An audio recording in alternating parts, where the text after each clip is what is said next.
to achieve your dreams. It will always be my goal to make you happy every day. That I will always be by your side no matter where you go and how hard the journey will be.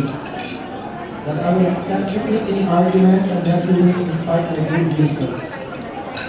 To make you laugh even if I need more, I wouldn't ask you to change anything because your soul is already the most beautiful and ever.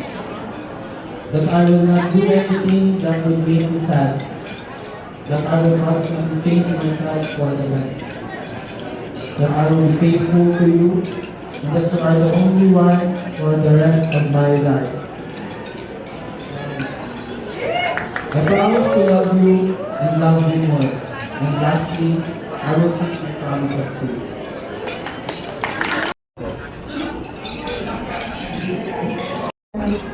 I can think of so many firsts and special moments. But when people ask me when did I know you're the one, I find it hard to pinpoint the exact moment that I knew. I just know that I remind you, admire the way you treat everyone around you by being a helping hand and going the extra mile for the people that you love just to put a smile on their face. You've given me so much confidence because I always have you support no matter what I do. It always gives me the confidence boost to tackle anything that goes my way. You are my favorite person to be around, no matter where we are or what we're doing. I love the way you make me laugh, and I also love the sound of yours when I make you laugh. I'm so lucky to find a best friend in someone I also love so dearly. Yes. I promise to love you unconditionally, and I promise to support everything you want in life. And I promise to be by your side forever and until I die. Love you. Wow.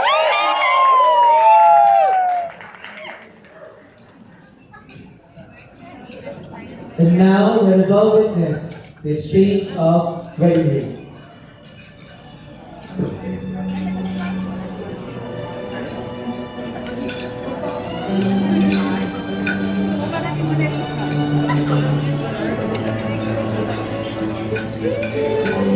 Wear this ring.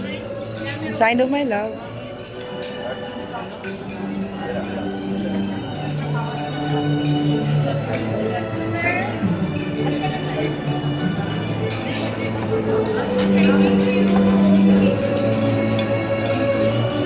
Once again, Mr. and Mrs. Ali and Matthew Musur.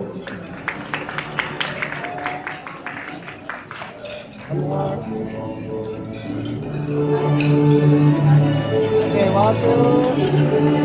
based on their vows, Ali promised to be faithful to Mads and Mads alone, to love Mads unconditionally. But Mads said that she